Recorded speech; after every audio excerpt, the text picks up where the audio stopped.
ابو راشد، اخذ صالون فتك ولا ربع فتك ولا شاص فتك؟ تعالوا خلونا ندردش في الموضوع وراح نفيدك باذن الله تعالى. ما فيه اختلاف ان الاكثر رغبه هو الربع، اذا جاك ربع اللي هو طبعا بابين، يقصد به بابين او ثلاث ابواب اذا حسبت الباب الخلفي. هذا الربع او الهارد توب هو الاكثر رغبه بين الصالون وبين الشاص، وهو الاعلى قيمه في السوق. متى تاخذ ربع؟ طبعا تاخذ ربع اذا كان اغراضك للبر خفيفه جدا بسيطه، عزبه ملمومه، تبي موتر خفيف نفس، نشيط، شبابي اكثر.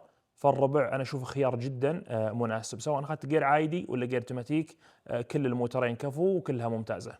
نجي للخيار الثاني اللي هو صالون الفتك الاربع ابواب. طبعا كقيمة يعتبر هو اللي جاي بين الربع وبين الشاص في سوق المستعمل، بل احيانا قيمته توصل للربع او اعلى على حسب نظافة السيارة وعلى حسب رغبتها. متى تاخذ صالون الفتك؟ تاخذ صالون الفتك اذا كان اغراضك للبر كثيرة جدا، تبي موتر عائلي وفي نفس الوقت يكون مسكر، فانا اشوف ان الصالون خيار جيد. لكن مهم جدا انك تاخذ جير اوتوماتيك انا اشوف، لان الجير العادي راح يبهذلك في الخط بالحنه العاليه، باعتبار ان صالون الفتك الجير العادي بتجي كورونا 8 فتكون احشر كورونا في الفتكات، فالافضل انك تاخذ جير اوتوماتيك. الخيار الثالث معنا وهو ايضا له شعبيه كبيره جدا اللي هو شاص الفتك، اللي هو شاص النيسان. هو اللي يعتبر اقل قيمه بين الصالون وبين الربع، وبتحصل المستعملات كثير جدا نظيفه جدا، لان غالبا حتى التعديل عليه يكون يعني اقل من فئه الصالون وفئه الربع.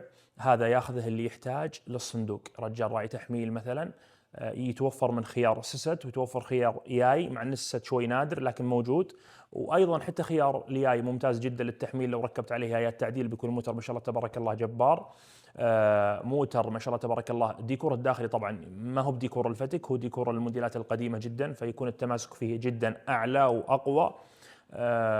ممتاز جدا الموتر، خفيف نفس يعني في الاستعمال، فايضا اعتبره خيار جيد جدا.